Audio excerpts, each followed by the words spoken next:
Right, I have here a Technics SB dv290 hi-fi speaker, and unfortunately on this one of the drivers has packed up, and as I don't have any spares for it and it is looking a little bit tatty, and as you can see this tweeter, they always crumple up, these tweeters. They still sound great, but it's not a good look, is it? That got a tear and it is sounding a bit crappy. This one sounds fine. So how do we take it apart? Well, these rubber grommets here, which is where your grill attaches to, they are hiding behind them screws.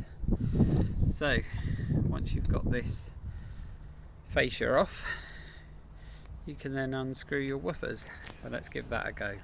Got here my Parkside handheld electronic screwdriver, and I'm going to have a go at getting these screws out.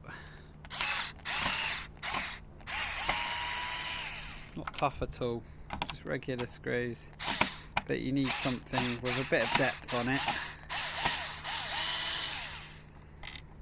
Hence I'm using this extension bit. It's about 1 inch into the hole, and all coming out nicely,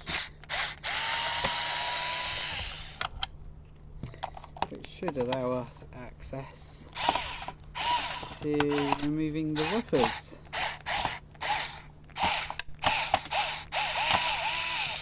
Not the easiest doing this one-handed, but hey, I'm filming.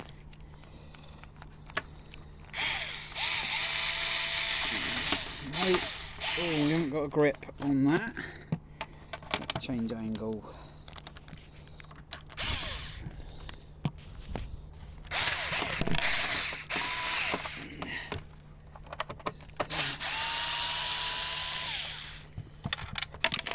Okay, due to the fact that I had no visibility, I just had to lift the speaker up and get the right angle on that screw. So there we are, around 1 inch long those screws, all came out without too much trouble. And now let's see what happens if we pull on that. Nothing. It's interesting. Maybe we need a bit more pressure. Yep, there it goes. Now look at the state of it. Oh my goodness. What an ugly looking thing it is.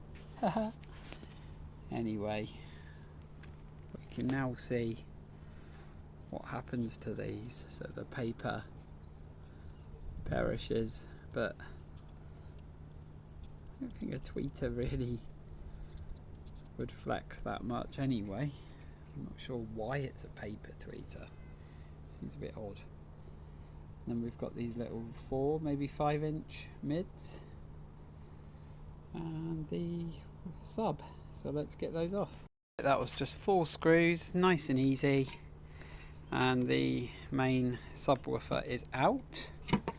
Just so surprised at how light this is, and it's just not really that substantial. Probably about, I don't know, 700-800 grams. Not even a kilo. And look at that, it's just got this weird like random model number, no branding, no sign of how many ohms or wattage, nothing. Anyway, there's our inside. There's our internal passive crossover, and just up here see the air vent there for the